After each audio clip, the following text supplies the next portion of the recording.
Welcome to a deep dive. And today, get ready because we're wading into something truly outlandish from history. We really are. It sounds like a tall tale, doesn't it? It absolutely does. We're looking at the London beer flood of 1814. Hmm. The sources, they paint this picture of bizarre, almost unbelievable urban disaster. Yeah, our mission today is to unpack how on earth you get a flood made of beer and what actually happened. Because it's this strange mix of, well, tragedy and just sheer weirdness. Right. So let's set the scene. Yeah. London, 1814, St. Giles area. Not a wealthy area. Think poverty, densely packed housing, narrow streets. And right in the middle of this, you've got the Mew and Company Brewery, a big operation for the time. Huge. And they had these absolutely enormous wooden vats for fermenting beer. We're talking massive containers holding hundreds of thousands of gallons. And crucially, not tucked away somewhere safe. No, right there, towering over, flimsy houses packed in tight. It really shows you the kind of industrial scale sitting right on people's doorsteps back then. A bit terrifying, really. Okay, so massive beer vats next to vulnerable homes. You can sort of see where this might be going. Exactly. And on October 17th, 1814, late afternoon, around 5:30, it happened.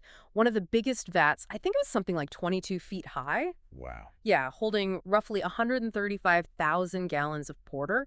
It just gave way. The metal hoops holding it together failed. Just ruptured. The force must have been immense. Unbelievable force. And that initial burst, it triggered a domino effect. It slammed into other nearby vats. Oh, crikey. So it wasn't just one vat failing. No, the impact caused others to break apart, too. The end result was, well, a catastrophe. Over 323,000 gallons, that's nearly 1.5 million liters, of beer surging out. 1.5 million liters. Of beer, yeah. The sources use phrases like a tidal wave of frothing dark ale. Yeah. It's horrifying, but also just so strange. It is, and it wasn't gentle. This wave, it smashed through the brewery wall, then hit the surrounding streets and houses with real power. Houses demolished. Two completely destroyed, yeah.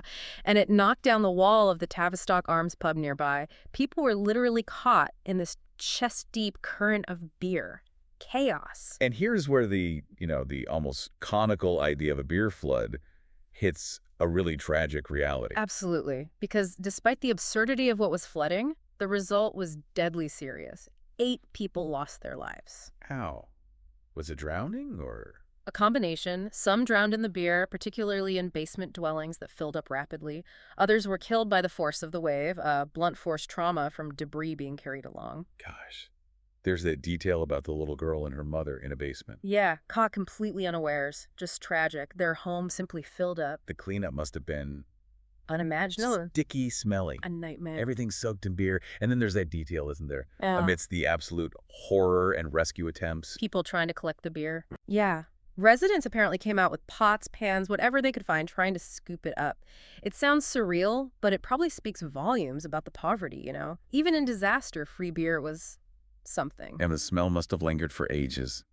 Stale beer hanging over the neighborhood. For months, apparently. A constant reminder of this truly bizarre industrial accident. And the legal side is just as strange, right? It is. The brewery, Mew and Company, they were taken to court. As you'd expect.